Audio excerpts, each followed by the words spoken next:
তাহলে মাননীয় মুখ্যমন্ত্রীকে ধন্যবাদ জানাবো।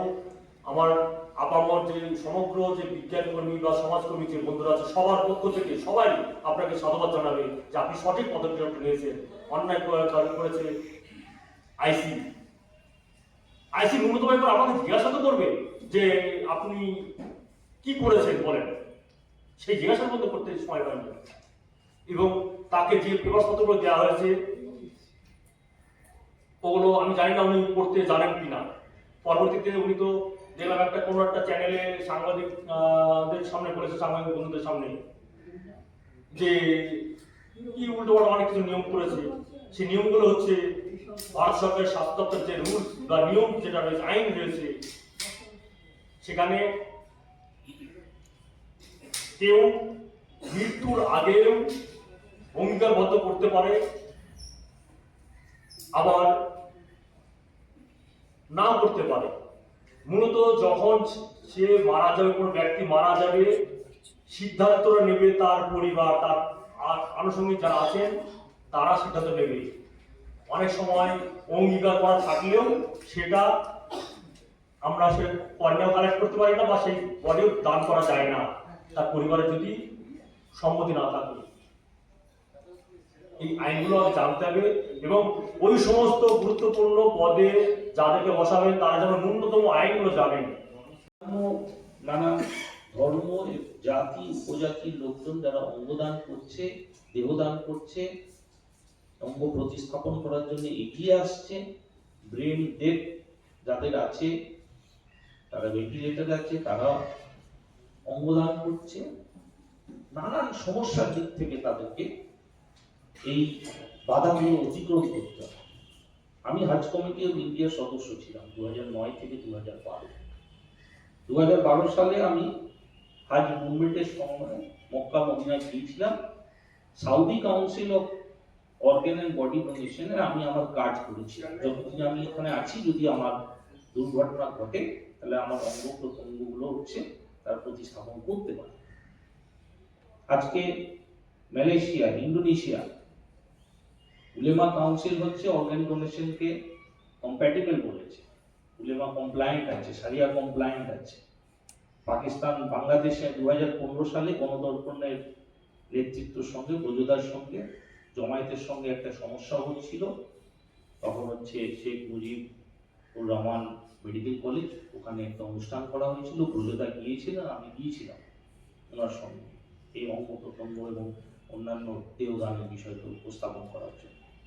এর পরিপ্রেক্ষিতের মধ্যে এখানে দাঁড়িয়ে এই যে তদন্তর প্রাথমিক যে কাজ, কমন সেন্সের কাজ, সেটা করা হয়নি।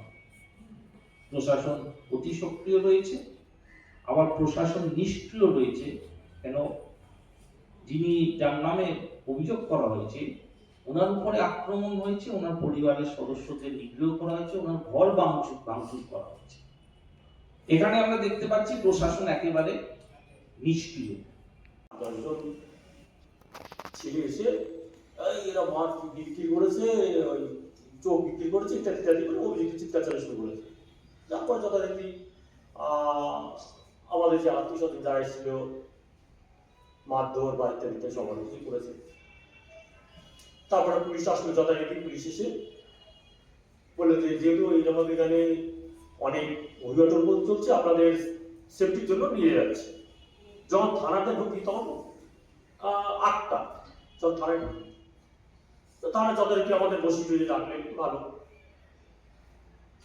তো অন্যান্য যে পুলিশ কর্মীরা ছিলেন তারা একই কথা, যে আপনি তো ভালো কাজ করেছেন, কোনো ব্যাপার নেই, তাহলে ওই ঝুট ঝামেলা ঠেকানোর জন্য নিয়ে এসে তো আপনাকে ছেড়ে দেওয়া হবে, কোনো ব্যাপার নেই, আপনি ভালো কাজ করেছেন। তো সব পুলিশ কর্মী একই কথা এবং আমাদের সঙ্গে ভালো সহযোগিতা করেছে, জল ওরা দিয়েছে, চা বা ইত্যাদি, কোনো ব্যাপার নেই। ঠিক রাত 1টার সময় অন্যান্য যে পুলিশ কর্মী আছে তাদের মধ্যেই শুনছি যে জানি না আইসি সাহেব কি সিদ্ধান্ত নিলেন, আপনি তো ভালো কাজ করেছেন, এই ধরনের আমরা আশা করি আইসি সাহেবের কাছে। এখন থ্রো এই কথাটা বললো আপনারা কালকে কোর্টে তুলবে, কোর্টে গেলে আমরা জামিন দিয়ে দেবে, যদিও আইসি সাহেব বললেন কোর্টে গেলে জামিন দিয়ে দেবে, তাহলে এখান থেকে আমি তো কোনো অপরাধ করিনি, জানি না আইসি সাহেব কি বুঝলেন, পুলিশ পুলিশ কর্মীরা যারা আদার্স যারা আছে তারা একই কথা। তো আমার প্রশ্ন একটাই, আইসি সাহেব, আমি তো ওখানে মানে দূরেও নয়, আইসি সাহেব একটা পাশে ঘরে আছে, আমি পুলিশ টেবিলের ওখানে রয়েছি। দাদা ওনার ঘর থেকে আমার এই পুলিশ টেবিল পর্যন্ত আসা যাওয়া করতে হয়তো 1 থেকে 1.5 মিনিট সময় লাগবে। ভাই উনি আসতেন বা আমাকে ডাক করাতেন, তো জিজ্ঞাসা একবার বলতে পারতো যে এই পেশাটা কি, উনি জিজ্ঞাসা করেন না। এবং হচ্ছে উনি যে পুলিশ কর্মীদের বলছে যে জানতো যে ওদের কাছ থেকে এই কাজ, ওরা এসে আমাকে যেটা বলছে যে এই কাজটা জানতো। এবার আমার কাছে সব কিছু আছে, মোবাইলে সফট কপি আছে, সেটা আমি পাঠিয়েছি, পিডিএফ আছে, পিডিএফ দিয়েছি।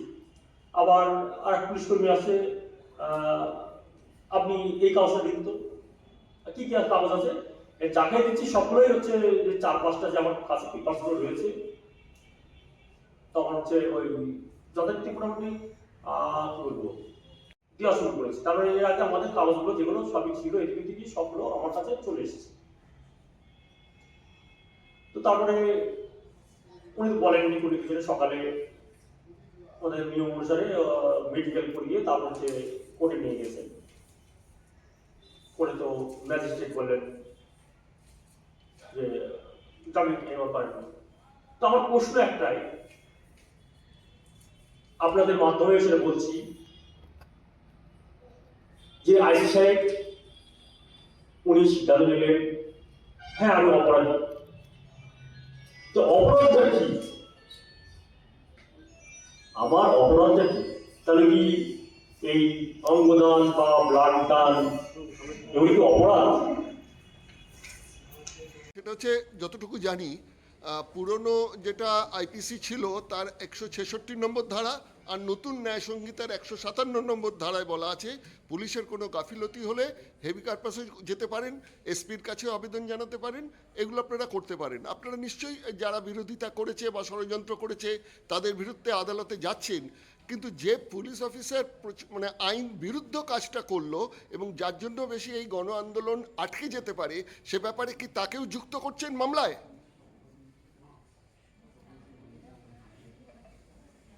এটা হচ্ছে যে যদি আমরা প্রয়োজন হয় আমরা আমাদের লয়ারের সঙ্গে কথা বলছি যে পুলিশ অফিসারকে যুক্ত করার, তাহলে আমরা এক মুহূর্ত দ্বিধা করবো না, আমরা পুলিশ অফিসারকেও যুক্ত করবো এবং আমাদের ধারণা যুক্ত করা উচিত পুলিশ অফিসারকে, তার একটা নেগেটিভ ভূমিকা সাংঘাতিকভাবে এই সমস্ত ঘটনায় আছে।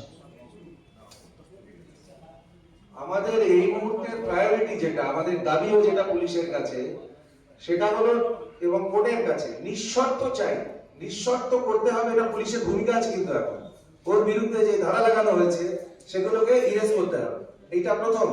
দ্বিতীয় হচ্ছে বা একই সাথে এই যে বেরিয়ে এসছে ও, সেখান থেকে তার গ্রামে তার যে স্টিগমা কলঙ্ক এই সমস্ত কিছু মিলে মিশিয়ে মানে দূরে সরিয়ে তাকে সামাজিক জায়গা থেকে প্রতিষ্ঠিত করা, সেইটা আমাদের কাজ হবে সংগঠনের, এবং তার সাথে প্রশাসনকে সেই দায়িত্ব সমানভাবে নিতে হবে। এই দুটো, এবং চাকরির ক্ষেত্রে কোনো ধরনের অসুবিধা তার যাতে না হয়, সামাজিক জীবনে কোনো ধরনের অসুবিধা না হয়, এই জায়গা আমাদের ফার্স্ট প্রায়োরিটি। এবং এর সাথে সাথেই আপনি যেটা বললেন সেটাও আমাদের আইনের সাথে পরামর্শ করে সেই প্রায়োরিটি অনুযায়ী আমরা সেই কাজ অবশ্যই করব। আশীর্বাদে বা আপনারা আমার পাশে থেকেছেন আমার এই দুদিনে, সবাইকে আমি আমার পক্ষ থেকে অনেক ধন্যবাদ, অশেষ ধন্যবাদ জানাচ্ছি। এবং তার জন্যই আমাকে আজকে বাইরে বার হতে পেরেছি, নচেত হয়তো আমাকে এখনো ওই লোহার গড়াদের পিছনে থাকতে হতো। আমার মা মারা যান 8ই ফেব্রুয়ারি 10টার দিকে। তো যেহেতু মা আগেই বলে রেখেছিলেন যে গণতন্ত্রের একটা উনি অঙ্গীকার করেছেন, এই পূর্ব ঘোষিত অনুসারে আমি তাদের সঙ্গে কথা বলি। তো তারা আবার হচ্ছে যারা কালেক্ট করছেন, আমি নিজেও কালেক্ট করি, কিন্তু যেহেতু আমার মা তো ওই জন্য আমি কালেক্ট করলাম না। তো তাদের বলা হলো, তারা আসলো, এসে ওরা শান্তিপুরের একটা সংস্থা, ওরা এসে কয়টাটি কালেক্ট করে। তার আগে যেটা হচ্ছে প্রায় 1 বছর ধরে আমার মা প্যারালাইসিসে ভুগছিল এবং বেডস্টুল ইত্যাদি ইত্যাদি সে 1 বছর ধরে তার হয়ে গেছে। তো ডাক্তাররা এসেছেন, ডাক্তারের যে পদ্ধতি, যে 6 রকম বা 7 রকম যে ওদের পদ্ধতি রয়েছে, যে ডেথ সার্টিফিকেট দেওয়ার আগে যেটা করতে হয় সেটা করেছে এবং পরীক্ষা করে তারপর ডেথ সার্টিফিকেট দিয়েছে ডাক্তার। যথারীতি আমাদের ভাই বোন তাদেরকে